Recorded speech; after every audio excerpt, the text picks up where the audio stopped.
पर। प्रभु यीशु के यरूशलेम प्रवेश की स्मृति। दाऊद के पुत्र को होशाना, धन्य है वे जो प्रभु के नाम पर आते हैं, सर्वोच्च स्वर्ग में होशाना। प्रिय भाइयों बहनों, चालीसा के आरंभ से आज तक हम लोग तपस्या तथा परोपकार के कामों द्वारा अपना हृदय तैयार करते आए हैं। आज हम सारी कलीसिया के साथ मिलकर अपने प्रभु के पास का रहस्य अर्थात उनके दुर्भोग तथा पुनरुत्थान का समारोह आरंभ करने के लिए यहाँ एकत्र हुए हैं। इसी रहस्य को पूरा करने के लिए उन्होंने अपनी नागरी यरूशलेम में प्रवेश किया था। इसलिए आइए हम पूरी आस्था और भक्ति के साथ अपनी मुक्ति के लिए उनके इस नगर प्रवेश की याद करें और उनका अनुकरण करें। इस तरह उनकी कृपा से हम उनके दुर्भोग और मृत्यु में सम्मिलित होकर उनके पुनरुत्थान और जीवन के भी सहभागी बन जाएंगे।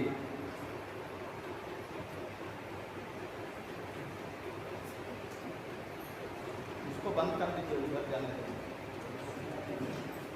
हम प्रार्थना करें। हे सर्वशक्तिमान सदा जीवन ईश्वर, इस डालियों को अपनी आशीष से पवित्र कर, जिससे हम आज बड़े उल्लास के साथ राजा कृष्ण का अनुसरण कर रहे हैं, वैसे ही हम उनकी कृपा से एक दिन अनंत यरूशलेम में प्रवेश करेंगे। वह युगानी जीता और राज्य करता है। आमीन।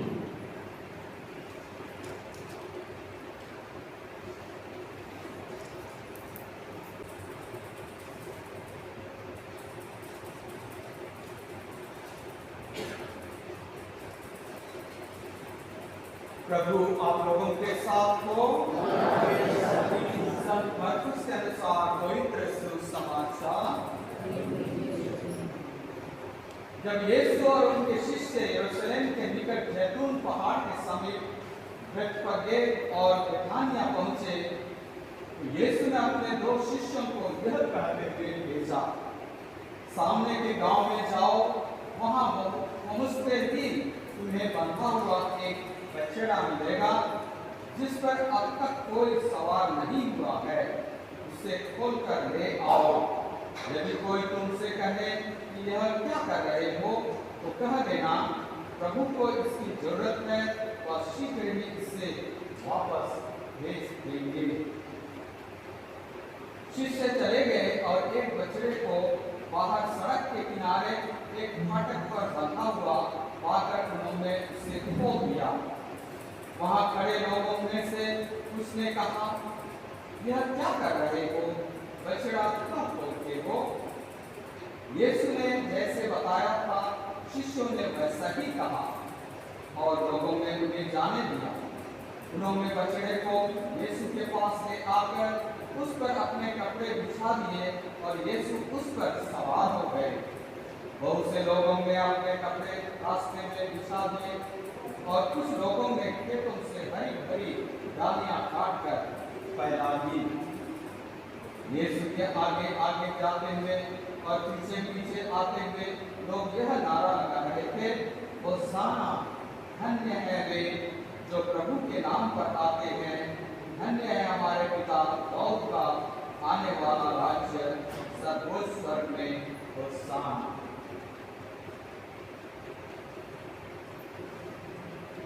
प्रभु का सुसमाचार। प्रेज़ ईश्वर।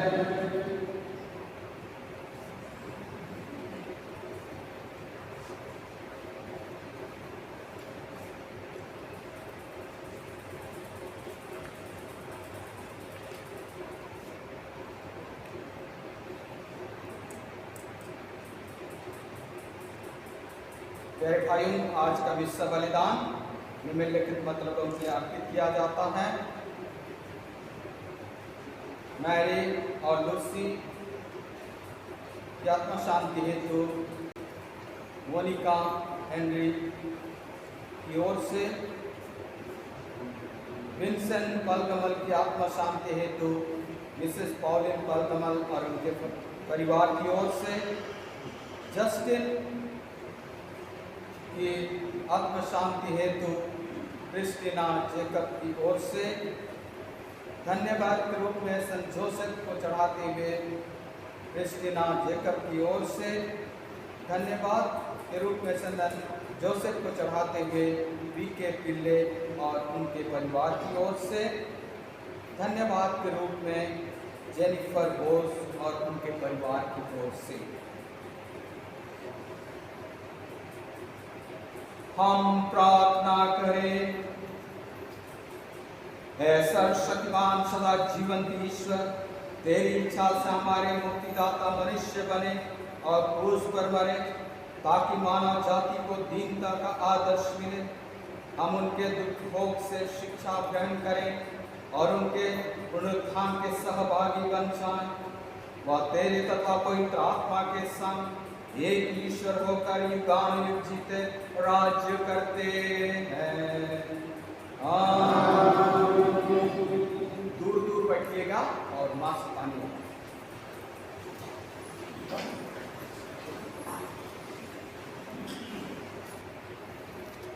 पहला पाठ। मैंने अपमान करने वालों से अपना मुंह नहीं झुकाया। मैं जानता हूँ कि मुझे निराश नहीं होना पड़ेगा। प्रभु ने मुझे शिष्य बनाकर वाणी दी है, जिससे मैं थके मारने को संभाल सकूँ। वह प्रतिदिन प्रात मेरे कान खोल देता है, जिससे मैं शिष्य की तरह सुन सकूँ। प्रभु ने मेरे कान खोल दिए हैं। मैंने न तो उसका विरोध किया और न पीछे हटा। मैंने मारने वालों के सामने अपनी पीठ करी और दाढ़ी नोचने वालों के सामने अपना गाल। मैंने अपमान करने और थूकने वालों से अपना मुंह नहीं छिपाया।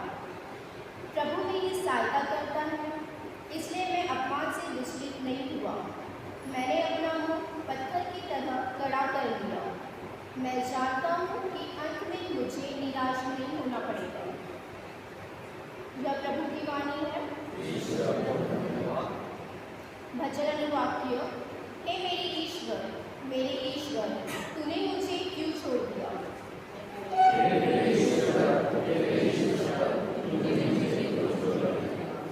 मुझे जो भी देखते हैं मेरा उपहास करते हैं। वे सींग हिलाते हुए मेरी हंसी उड़ाते हैं।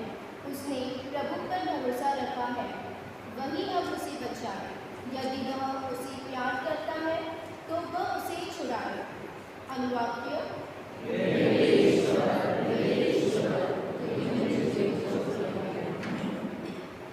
कुत्तों के झुंड ने मुझे घेर लिया। कुकर्मियों का दल मेरी चारों ओर खड़ा है। वे मेरी हाथ पांव छेद रहे हैं। मैं अपनी एक एक हड्डी गिन सकता हूँ। अनुवाक्य।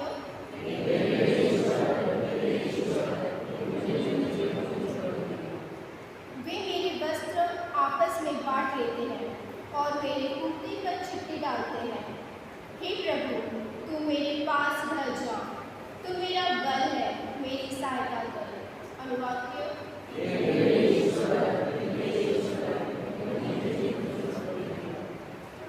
मैं अपने भाइयों के सामने तेरे नाम का बखान करूँगा। मैं सभाओं में तेरा गुणगान करूँगा। प्रभु के भक्तों, उसकी स्तुति करो। याकूब के सब वंशजों, उसकी महिमा गाओ। इस्राएल के सब वंशों, उसका आदर करो। अनुवाक्य।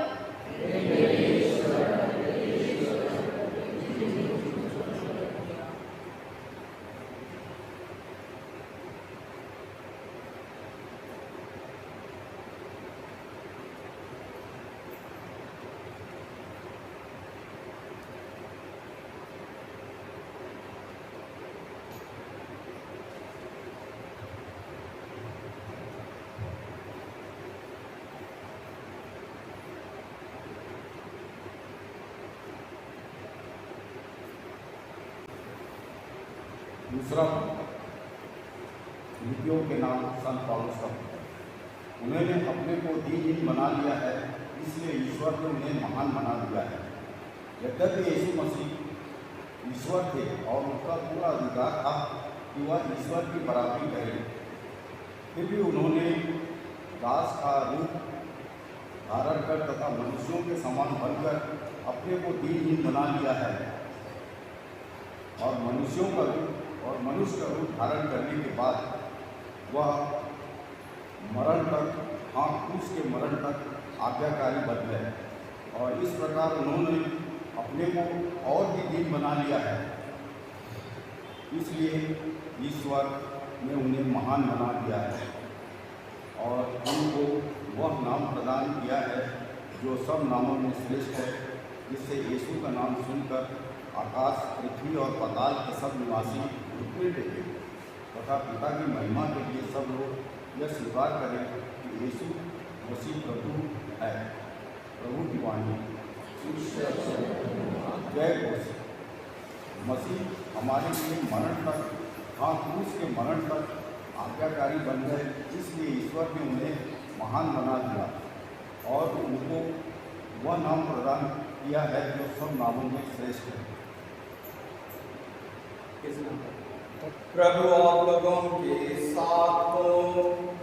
आपके साथ भी। संत मरकुस के अनुसार प्रभु यीशु का दुख हो।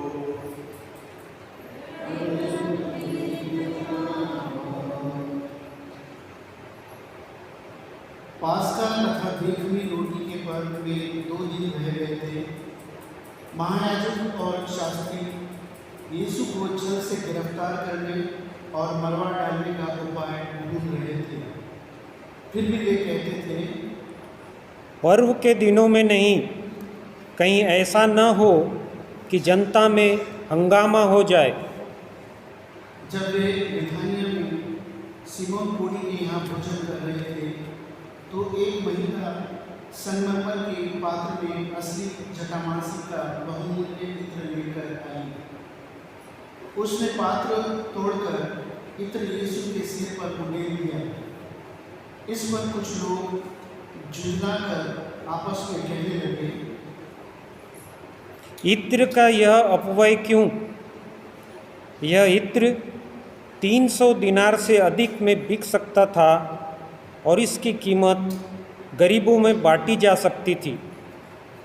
और वे इससे झड़कने लगे। यीशु ने कहा, इसे छोड़ दो, इससे क्यों तंग करते हो?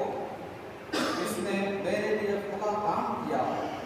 गरीब तो बराबर तुम्हारे साथ रहेंगे। तुम जब चाहो उनका उपकार कर सकते हो, किंतु मैं हमेशा तुम्हारे साथ नहीं रहूँगा। जो कुछ यह कर सकते थे उसने कर दिया। इसने दफन की तैयारी में पहले ही से मेरे शरीर पर इत्र लगाया है। मैं तुम लोगों से कह देता हूँ, सारे संसार में जहाँ कहीं सुसमाचार का प्रचार किया जाएगा, वहाँ इसकी स्मृति में इसके इस कार्य की भी चर्चा होगी। 12 में से एक यूदस इस्करियोती महायाजकों के पास गया और उसने यीशु को उनके हवाले करने का प्रस्ताव किया। वे यह सुनकर बहुत प्रसन्न हुए। उन्होंने उसे रुपया देने का वादा किया और यूदस यीशु को पकड़वाने का अवसर ढूंढने लगा। बेगमी रोटी के पहले दिन जब पास्का के मेमने का बलि चढ़ाया जाता है, शिष्यों ने यीशु से कहा, आप क्या चाहते हैं? हम कहाँ जाकर आपके लिए पास्का भोज की तैयारी करें? यीशु ने 2 शिष्यों को यह कहकर भेजा, शहर जाओ, तुम्हें पानी का घड़ा मिले लिए एक पुरुष मिलेगा। उसके पीछे पीछे चलो और वह जिस घर में प्रवेश करे उसी घर के स्वामी से यह कहो, गुरुवर कहते हैं, मेरे लिए अतिथिशाला कहाँ है, जहाँ मैं अपने शिष्य के साथ पास्का का भोजन करूं। और वह तुम्हें ऊपर एक सजा सजाया बड़ा कमरा दिखा देगा, वहीं हम लोगों के लिए तैयार करो। शिष्य चले गए। यीशु ने जैसा कहा था उन्होंने शहर पहुंचकर सब कुछ वैसा ही पाया और पास्का भोज की तैयारी कर ली। संध्या होने पर यीशु 12 के साथ आए। जब वे भोजन कर रहे थे तो यीशु ने कहा, मैं तुम लोगों से कह देता हूँ, तुम में से ही एक जो मेरे साथ भोजन कर रहा है मुझे पकवा देगा। वे बहुत उदास हुए और एक एक करके उनसे पूछने लगे, कहीं वह मैं तो नहीं हूँ?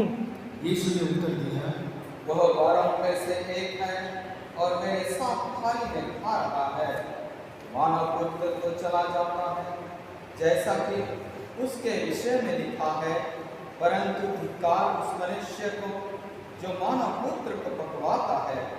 उस मनुष्य के लिए यही अच्छा होता जो पैदा ही नहीं हुआ होता। उनके भोजन करते समय यीशु ने रोटी ली और आशीष की प्रार्थना पढ़ने के बाद उसे तोड़ा और यह कहते हुए शिष्यों को दिया, ले लो, यह मेरा शरीर है। तब उन्होंने प्याला लेकर धन्यवाद की प्रार्थना पढ़ी और उसे शिष्यों को दे दिया और सब ने उस पर से किया।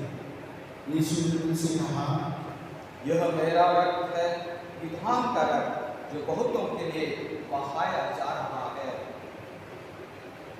मैं तुमसे कह देता हूँ, जब तक मैं ईश्वर के राज्य में नवीन रस ना पी लूं, तब तक मैं दाख का रस फिर ना पीऊंगा। भजन गाने के बाद वे जैतून पहाड़ चल दिए। यीशु ने उनसे कहा, तुम सब विचलित हो जाओगे, किंतु यह लिखा है, मैं चरवाहे को मारूंगा और भेड़ें तितर बितर हो जाएंगी, किंतु अपने पुनरुत्थान के बाद मैं तुम लोगों से पहले गलीलिया जाऊंगा।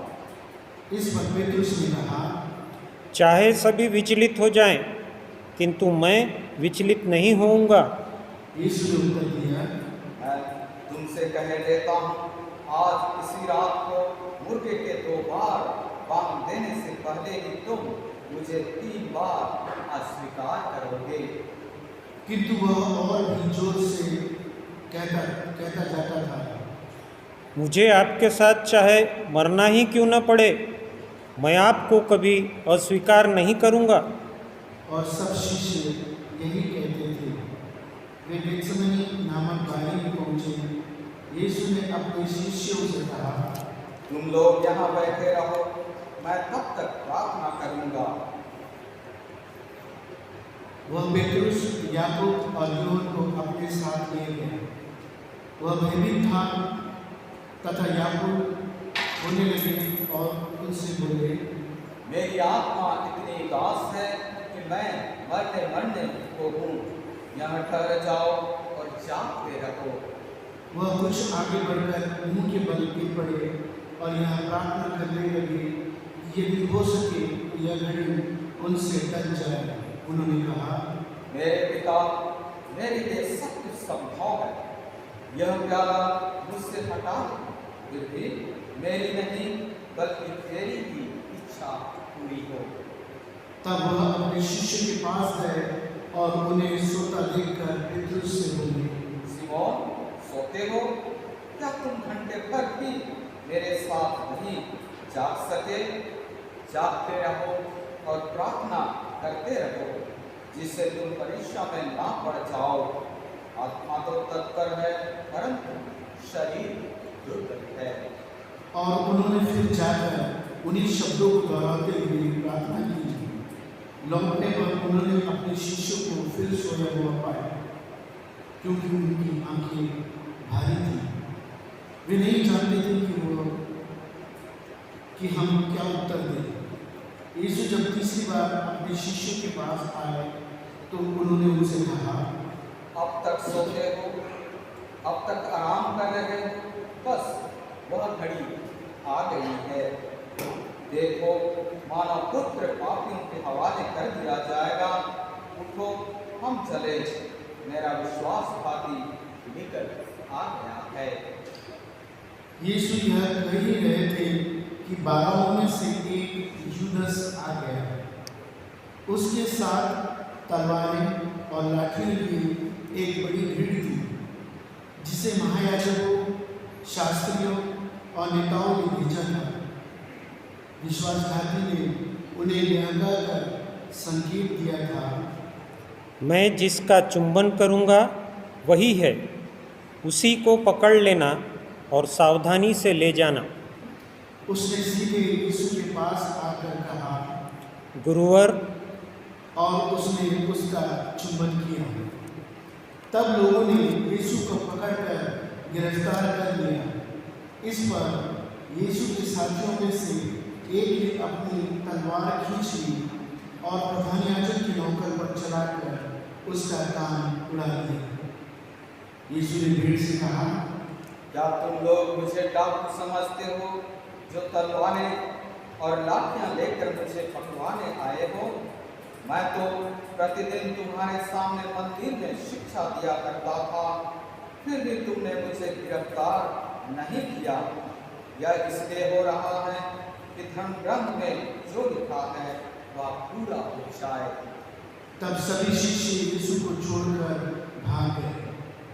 एक युवक अपने नंगे बदन में चादर ओढ़े यीशु के पीछे मुड़ गया। भीड़ ने उसे पकड़ लिया, किंतु वह चादर छोड़कर नंगा ही भाग गया। वे यीशु को प्रधान याजक के यहाँ ले गए।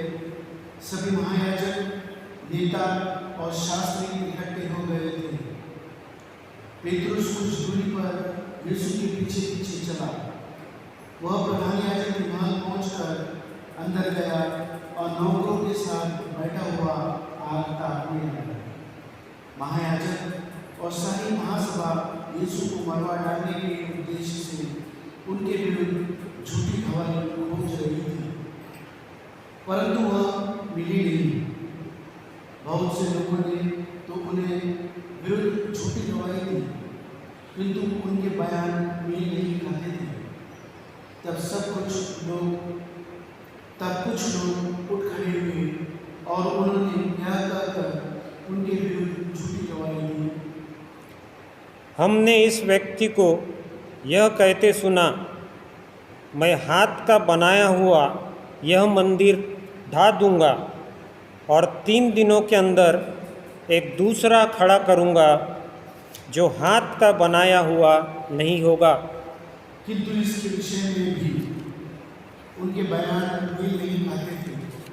तब प्रधान याजक ने सभा के बीच में खड़ा होकर यीशु से पूछा, ये लोग तुम्हारे विरुद्ध जो गवाही दे रहे हैं, क्या इसका कोई उत्तर तुम्हारे पास नहीं है?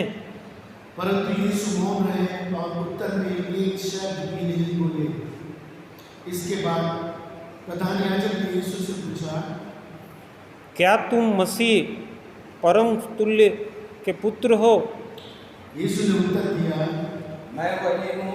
आप लोग मानव पुत्र को सर्वशक्तिमान ईश्वर के दाहिने लेता हुआ और आकाश के बादलों पर आता हुआ देखोगे। इस पर महायाजक ने अपने वस्त्र फाड़कर कहा, अब हमें गवाहों की जरूरत ही क्या है?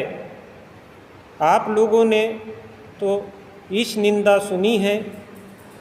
आप सबों का निर्णय यह हुआ कि यीशु प्राणदंड के योग्य है। तब कुछ लोग उन पर थूकने लगे और उनकी आंखों पर पट्टी बांधकर ये कहते हुए उन्हें घूंसे मारने लगे, यदि तू नबी है तो बता दे, किसने तुझे मारा है? नौकर भी उन्हें थप्पड़ मारते थे। पेतरुस उस समय नीचे प्रांगण में था। प्रधान याजक की एक नौकरानी ने पास आकर पेतरुस को आग तापते हुए देखा और उस पर दृष्टि गड़ाकर कहा, तुम भी यीशु नाजरी के साथ थे। किंतु उसने अस्वीकार करते हुए कहा, मैं न तो जानता हूँ न ही समझता कि तुम क्या कह रही हो। तब पेतरुस फाटक की ओर खिसक गया और मुर्गे ने बांध दी। नौकरानी उसे देखकर पास खड़े लोगों से फिर कहने लगी, यह व्यक्ति उन्हीं लोगों में से एक है। किंतु उसने फिर अस्वीकार किया। इसके थोड़ी देर बाद वहाँ खड़े हुए लोग कहने लगे, निश्चय ही तुम उन्हीं लोगों में से एक हो, तुम तो गलीली हो। इस पर पेतरुस उसने और शपथ खाकर कहने लगा कि तुम जिस मनुष्य की चर्चा कर रहे हो उसे मैं जानता भी नहीं।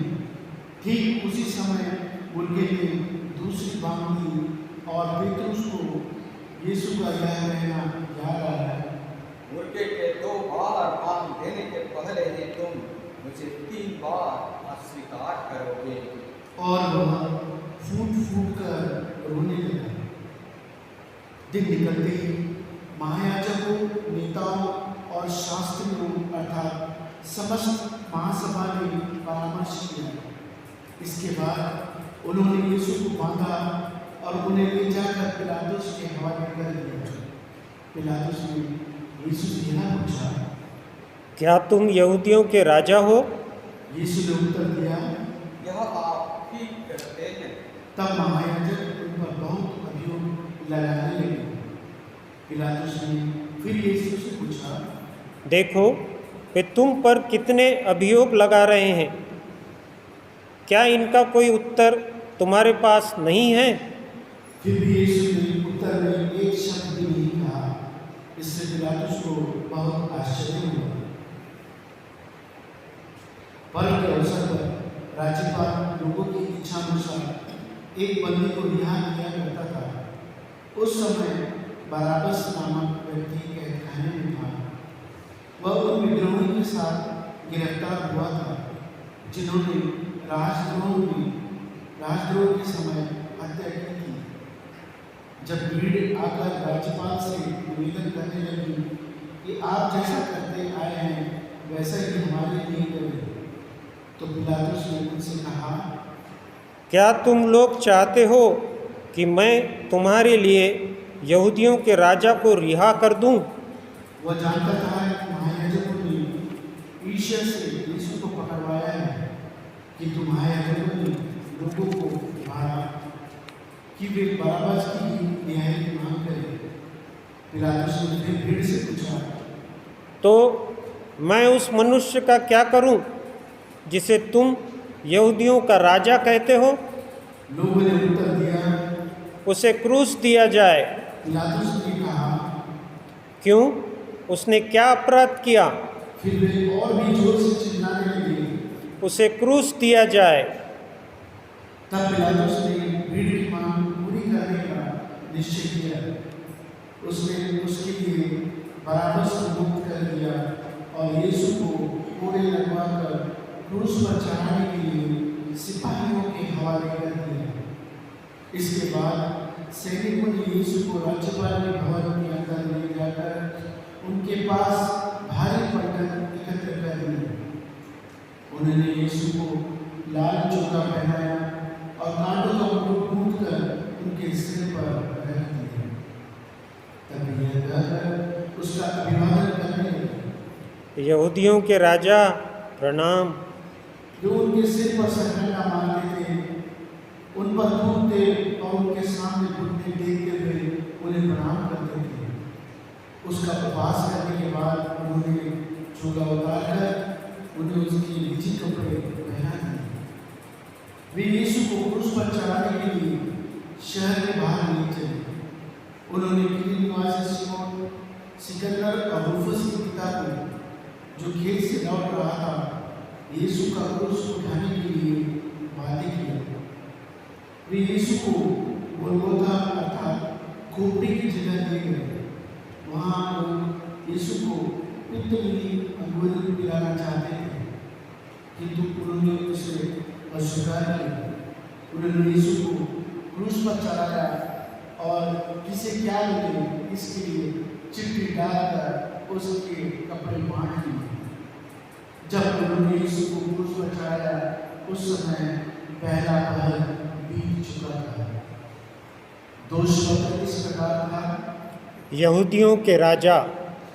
यीशु के साथ ही उन्होंने 2 आदमियों को क्रूस पर चढ़ा दिया, एक को उनके दाएं और दूसरे को उनकी बाएं। इस प्रकार धर्मग्रंथ का यह कथन पूरा हो गया। उसकी गिनती कुकर्मियों में हुई।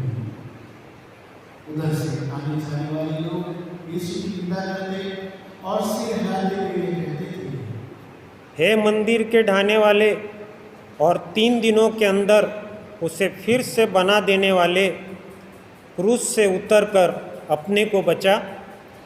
महायाजक और शास्त्री भी उसका उपहास करते हुए आपस में कहते थे, इसने दूसरे को बचाया, किंतु यह अपने को नहीं बचा सकता। यह तो मसीह इज़राइल का राजा है। अब यह क्रूस से उतरे, जिससे हम देखकर विश्वास करें। जो यीशु के साथ क्रूस पर चढ़ाए गए थे वे भी उसका उपहास करते थे। दोपहर से तीसरे पहर तक पूरे देश पर अंधेरा छाया रहा। तीसरे पहर यीशु ने ऊंचे स्वर में पुकारा, एलोई एलोई लामा सबक्तानी।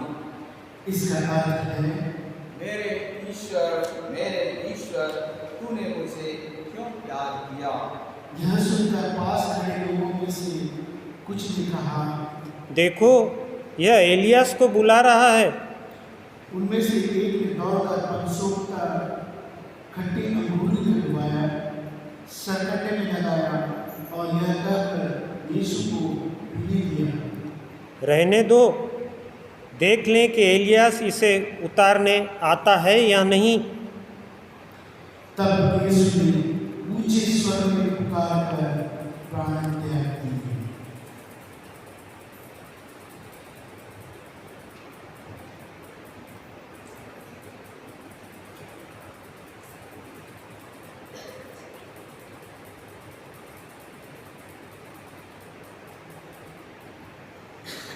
मंदिर का पर्दा ऊपर से नीचे तक फटकर दो टुकड़े हो गया। शतपति यीशु के सामने खड़ा था। वह उन्हें इस प्रकार प्राण त्याग में देखकर बोल उठा, निश्चय ही यह मनुष्य ईश्वर का पुत्र था। वहाँ कुछ नारियां भी दूर से देख रही थी। उनमें मरियम मगदलेना, छोटे याकूब और यूसुफ की माता मरियम और सलोमी थी। जब यीशु गलीला में थे वे उनके साथ रहकर उनका सेवा सत्कार करती थी। बहुत सी अन्य नारियां भी थी जो उनके साथ यरूशलेम आई थी। अब संध्या हो गई थी। उस दिन शुक्रवार था, अर्थात विश्राम दिवस के पहले का दिन। इसलिए अरिमथिया का यूसुफ महासभा का एक सम्मानित सदस्य जो ईश्वर के राज्य की प्रतीक्षा में था आया है। वह साहस करके पिलातुस के यहाँ गया और उसने यीशु का शव मांगा। पिलातुस को आश्चर्य हुआ कि वो इतने शीघ्र मर गए हैं। उसने शतपति को बुलाकर पूछा कि वो क्या मर चुके हैं, और शतपति से इसकी सूचना पाकर यूसुफ को शव दिलवाया। यूसुफ ने छाटी का कफन खरीदा और यीशु को क्रूस से उतारा। उसने उन्हें कफन में लपेटकर चट्टान में कूदी हुई कब्र में रख दिया और कब्र के द्वार पर एक पत्थर लुढ़का दिया। मरियम मगदलेना और यूसुफ की माता मरियम यह देख रही थी कि यीशु कहाँ रखे गए हैं।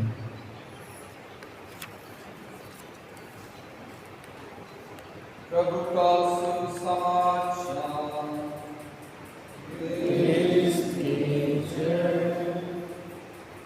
मेरे प्यारे भाइयों बहनों, आज से हम खजूर एतवार से दुख भोग शुरू करते हैं। पवित्र सप्ताह हम शुरू करते हैं। इस पवित्र सप्ताह में हम देखेंगे प्यारे भाइयों बहनों कि प्रभु यीशु को और प्रभु यीशु यरूशलेम को प्रवेश करते हैं। जिस प्रकार आज हमने सुसमाचार में पढ़ा है कि वह यरूशलेम में प्रवेश करता है एक राजा के रूप में प्रवेश तो करता है, उसका मसाना तो करते हैं, लेकिन तुरंत बाद वह दुख भोग में प्रवेश करता है, दुख की घड़ी में प्रवेश करता है। उसको पकड़वाते हैं। क्यों पकड़वाते हैं? क्यों दुख भोग में, सफरिंग में वह या यरूशलेम में प्रवेश करना, मतलब दुख भोग में प्रवेश करना क्यों प्रवेश करते हैं? क्योंकि हमारे पाप के कारण वह प्रवेश करते हैं। उस दुख भोग के द्वारा हमें बचाना चाहते हैं। उस दुख भोग के चलते, उनके सफरिंग के चलते, उनके जो कुछ पीड़ाएं हैं, अनेक प्रकार की पीड़ाएं होंगी, उसमें प्रवेश कर रहे हैं, क्योंकि हमारे पाप के घोर पाप के कारण प्रवेश करते हैं। यह एक रहस्यमय है प्यारे भाइयों बहनों, इसलिए यह सत्ता हमारा एक रहस्यमय जीवन से प्रभु यीशु गुजरता है, उसको हम देखते हैं। वह जीवन मरण और सफरिंग दुख भोग से वह प्रवेश करता है।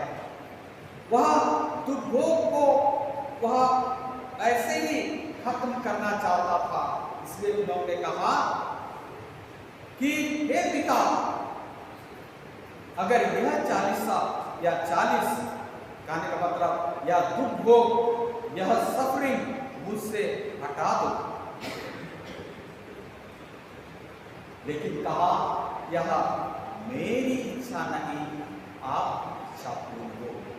हम तो कहेंगे मेरी इच्छा पूर्ण, इस प्रकार का, लेकिन प्रभु कहा मेरी नहीं, आपकी इच्छा पूर्ण द्वारा ही मुझे जो कुछ करना है, आगे बढ़ना है। इसलिए वह सफरिंग दुख भोग के क्रूस के द्वारा, क्रूस के रास्ते के द्वारा उसको गुजरना पड़ा और वह मरण को प्राप्त करता है। इतना ही नहीं, वह पुनरुत्थान भी होता है। वही हमारा एक रहस्यमय जीवन का प्रतीक है। इस सप्ताह के दौरान, इस पवित्र सप्ताह के दौरान हम देखेंगे कि किस प्रकार प्रभु यीशु दुख भोगते हैं और हमारे कारण, हमारे पाप के कारण, हमारे घोर पाप के कारण वह दुख भोगता है, अंत में उसको मार दिया जाता है। तो कृष्ण में मेरे प्यारे भाई बहनों, जिस प्रकार यरूशलेम में जब प्रवेश करते हैं प्रभु यीशु, तो लोग खजूर की डालियां और अन्य डालियों को, और बड़े बड़े लोग, कैसे लोग वे कपड़ों को भी सामने करके यरूशलेम को उनको प्रवेश करने दिया, खुशी खुशी उनको प्रवेश करने दिया। हमारा एक कर्तव्य है प्यारे भाइयों बहनों कि हम इस दुख भोग में प्रवेश तो कर रहे हैं, लेकिन हमारे जो दुख है, तकलीफ है, झंझट है, परेशानियां हैं, सबसे बड़ी बात है हमारे पापों को हमें निकाल देना है और प्रभु के मार्ग पर उसको बिछा देना है और हमको स्वतंत्र होना है। उन पापों को हम जब त्यागते हैं, उन पापों को छोड़ देते हैं, तो समझिए हम प्रभु का स्वागत कर रहे हैं। तो यही आज हम इन बातों को लेकर हम इस पवित्र सप्ताह में प्रवेश करें और अपने आप को तैयार करें कि किस प्रकार मैं प्रभु के लिए अपने आप को तैयार करूं और पुनरुत्थान होगा उस समय अपने व्यक्तिगत जीवन में और पारिवारिक जीवन में कैसे मैं प्रभु को स्वागत करूं, इसकी तैयारी और मनन चिंतन करें। आमीन।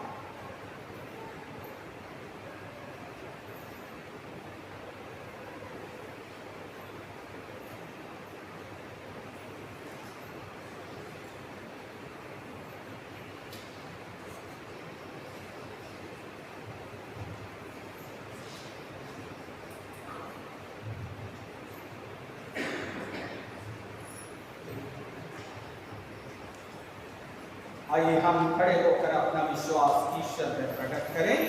मैं सर्वशक्तिमान पिता, स्वर्ग और पृथ्वी सब वस्तुओं के सृष्टिकर्ता एक ही ईश्वर में विश्वास करता हूँ। मैं ईश्वर में गौतम पुत्र एक ही प्रभु यीशु क्रिस्त में विश्वास करता हूँ, जो सभी युगों के पहले पिता से उत्पन्न है। वह ईश्वर से उत्पन्न ईश्वर, प्रकाश से प्रकाश, सच्चे ईश्वर से सच्चा ईश्वर है और बनाया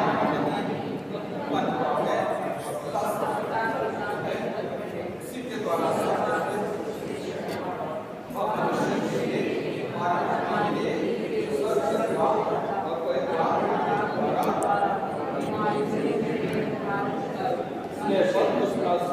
होगा, वह हमारे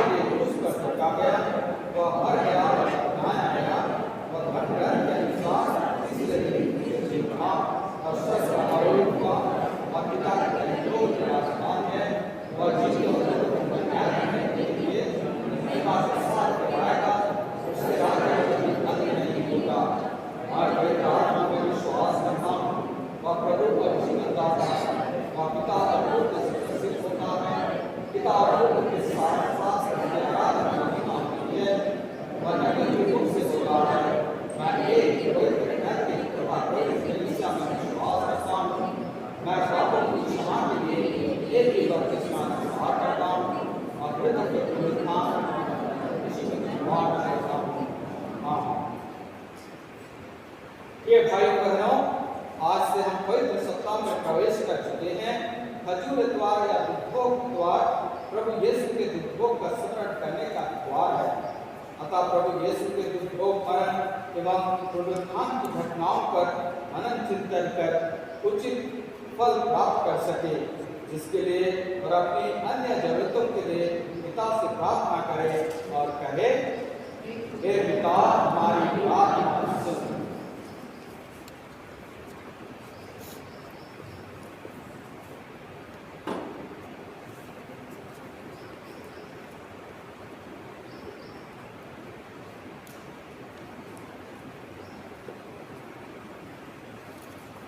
हम सब समस्त विश्व में फैली कलीसिया के लिए प्रार्थना करें कि ये हमारे संत पिता, हमारे धर्माध्यक्षों, पुरोहितों एवं धर्म संगनियों के द्वारा उचित रूप से मार्गदर्शित हो सके और आगे बढ़ सके। इसके लिए हम पिता ईश्वर से प्रार्थना करें। हम अपने देश की सरकार और कानून निर्माताओं के लिए प्रार्थना करें कि वे ऐसे कानून बनाएं जो किसी धर्म व जाति के विरुद्ध कोई भेदभाव ना हो, सभी देश के सभी नागरिक प्रेम, एकता तथा शांति में जीवन बिता सके। इसके लिए हम पिता ईश्वर से प्रार्थना करें। हम अपने उन क्रिस्तीय भाई बहनों के लिए प्रार्थना करें जो अपने धर्म और विश्वास के लिए उत्पीड़न सह रहे हैं। प्रभु उन्हें धैर्य और संतावना प्रदान करे, वे हर संभव उनकी सहायता करें। इसके लिए हम पिता ईश्वर से प्रार्थना करें। हम अनेक प्रकार की बीमारियों से पीड़ित लोगों, जेल में बंद निर्दोष लोगों, वृद्ध आश्रमों, अनाथालयों में जीवन बिता रहे वृद्ध, विधवाओं एवं बच्चियों के लिए प्रार्थना करें। ईश्वर उनका सहारा हो और उनकी देखरेख तथा रक्षा करे। इसके लिए हम पिता ईश्वर से प्रार्थना करें।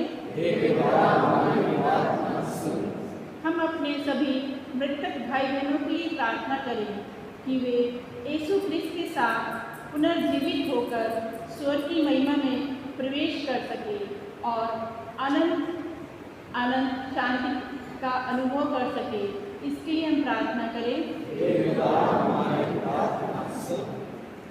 आइए हम अब निज निवेदन ईश्वर के समक्ष मौन रूप से रखें। हम प्रार्थना करें।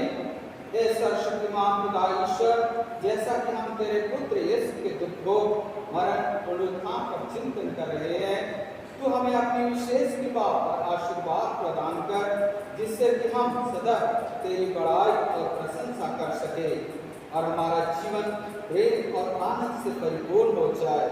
हम यह प्रार्थना करते हैं अपने प्रभु क्रिस्त के द्वारा।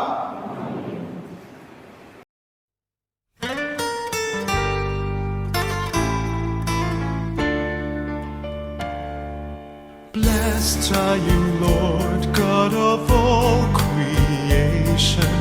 Thanks to your goodness, this bread we offer, fruit of the earth, work of our hands. It will become the bread of life. Blessed be God, blessed be God, blessed be God, forever, amen. Blessed be God, blessed be God, blessed be God, forever, amen. Blessed are you, Lord, God of all creation. Thanks to your goodness, this wine we offer, fruit of the earth, work of our hands. It will become the cup of joy. Blessed be God, blessed be God, blessed be God, forever, amen. Blessed be God, blessed be God, blessed be God, forever, amen.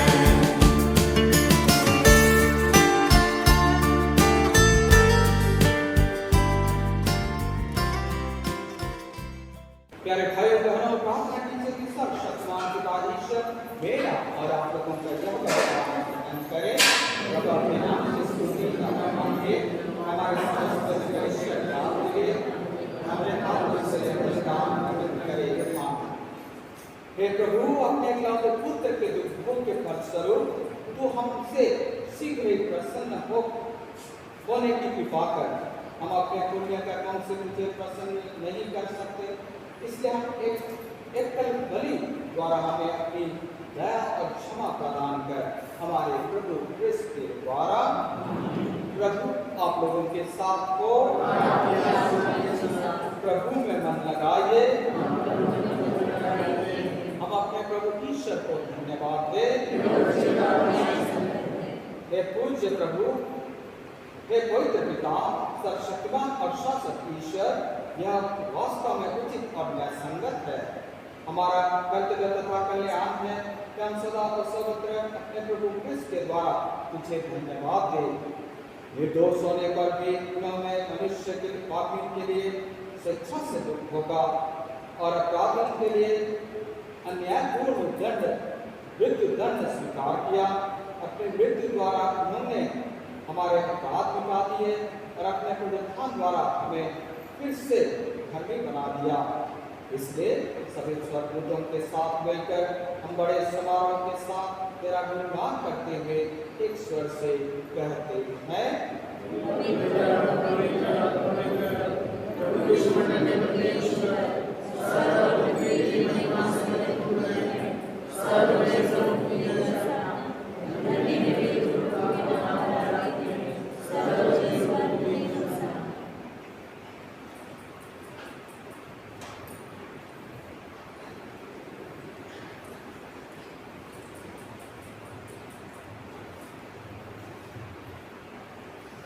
हे प्रभु, तू वास्तव में पवित्र है, सारी पवित्रता का स्रोत है।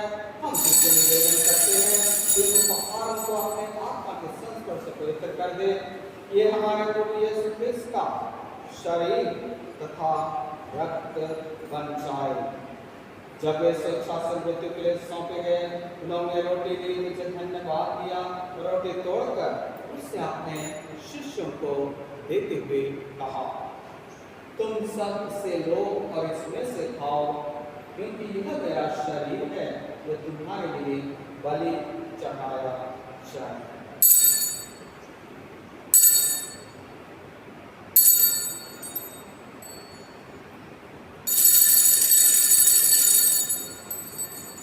इसी भांति भोजन के बाद उन्होंने कटोरा लिया, पीछे धन्यवाद दिया और उससे अपने शिष्यों को देते हुए कहा, तुम सब इसे लो और इसमें से पियो, क्योंकि यह मेरे रक्त का कटोरा है, नवीन और अनंत स्थान का रक्त, जो तुम्हारे और बहुतों के पापों की क्षमा के लिए बहाया जाएगा। तो मेरी स्मृति में यह किया करो।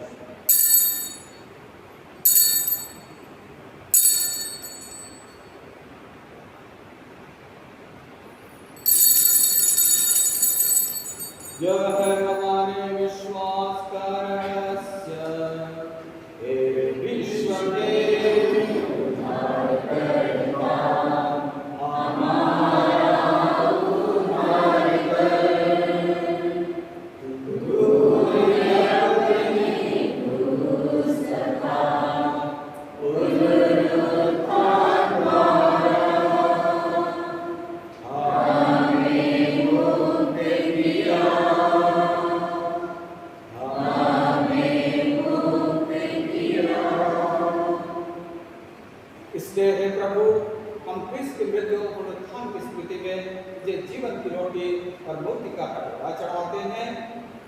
धन्यवाद देते हैं कि तूने हमें अपने सब उपस्थित होने और अपनी सेवा करने का सौभाग्य प्रदान किया है। हमारा नम्र निवेदन है कि हम सब जो क्रिस्त का शरीर तथा ग्रहण करके पवित्र आत्मा के द्वारा एकता के सूत्र में बंधे रहे। हे प्रभु, हमारे संत फ्रांसिस, हमारे धर्माध्यक्ष लायस और सभी याजकों के साथ विश्व भर में फैले अपनी कलीसिया की सुविधे तथा इसे प्रेम में सिद्ध बना दे। हे प्रभु, हमारे उन भाई बहनों के भी सिद्धि दे जो पुनरुत्थान की आशा में काल लोक सिखा चुके हैं। आइए उन आत्माओं को इस वेदी के समान लाएं जिनके लिए आज हम विशेष रूप से यह निष्ठा बलिदान अर्पित करते हैं।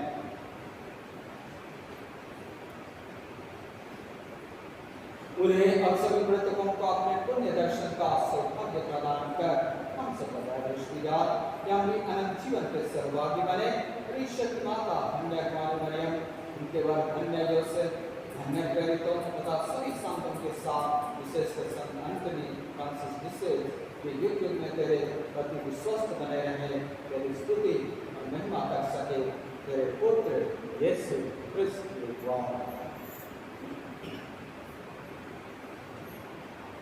प्रभु क्रिस्त के द्वारा इन्हीं के साथ आविणीय में है सर्वशक्तिमान पिता परमेश्वर पवित्र आत्मा के साथ सारा गौरव तथा सम्मान युगानुयुग तेरा ही हो।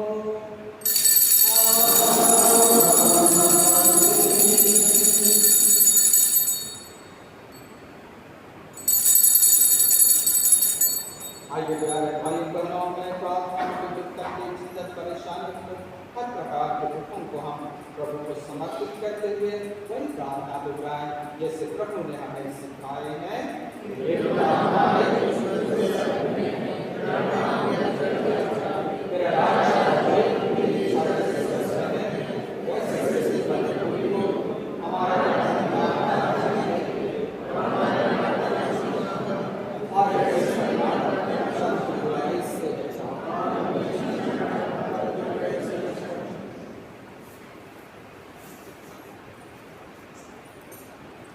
हे प्रभु, हम तुझसे प्रार्थना करते हैं सभी बुराइयों से हमें बचा और जीवन का में कृपा पूर्वक शांति प्रदान कर। हम तेरी दया से सदा पाप से दूर और हर विपत्ति से सुरक्षित रहें। उस दिन की प्रतीक्षा करते रहें जब हमारे मुक्तिदाता यीशु क्रिस्त आकर हमारी धन्य आशा पूरी करेंगे।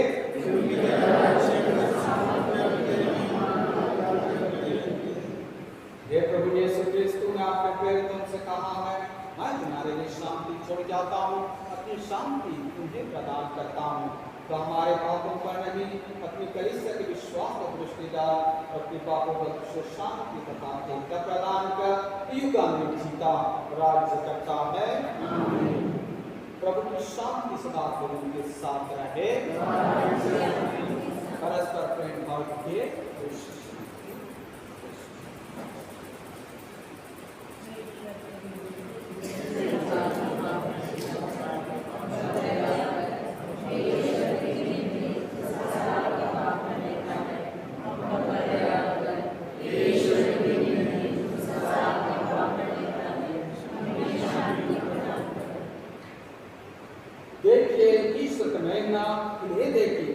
संसार के पाप लेते हैं। धन्य है वे जो लेने के खोज में बुलाए गए हैं।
हम प्रार्थना करें। हे प्रभु, इन पवित्र उपहारों से घोषित होकर हम तुझसे निवेदन करते हैं कि जैसे तूने अपने पुत्र की मृत्यु से विश्वास का फल प्राप्त करने की आशा हमें दी, वैसे ही उनके पुनरुत्थान के प्रभाव से हमें अपने लक्ष्य तक पहुंचा दे। हमारे प्रभु क्रिस्त के द्वारा। आमीन।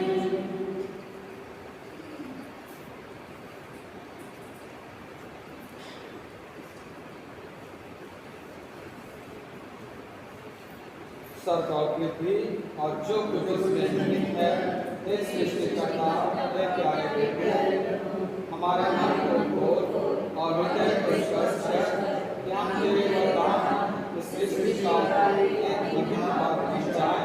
कठिनाई से मौजूदा समय में जो तेरे समय को विशेष करके तेरे करीब और निकल है, विश्वास हमारे का सामना जब हम करते हैं, ऐसे समय तो हमें एकजुटता करने में हमारी सहायता है। हमें सुना हम जन्म के लिए उपयोग आवश्यक परिवर्तन को अपना सके। पहले से हम आपका समझ करता और आवश्यक का कर सके। हमें सना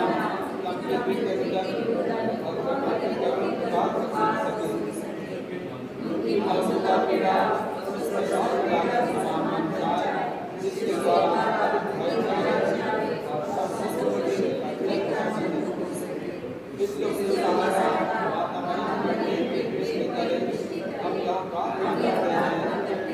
हमारे पिता हमारे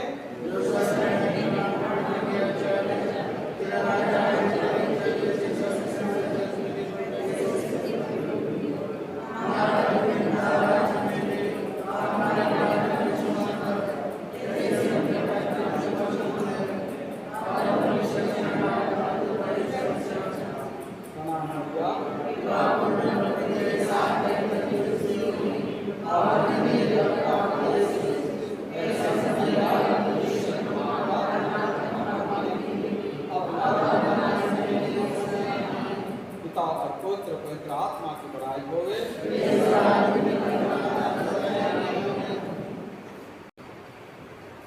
ईश्वर के आशीष के लिए सिर झुकाइए।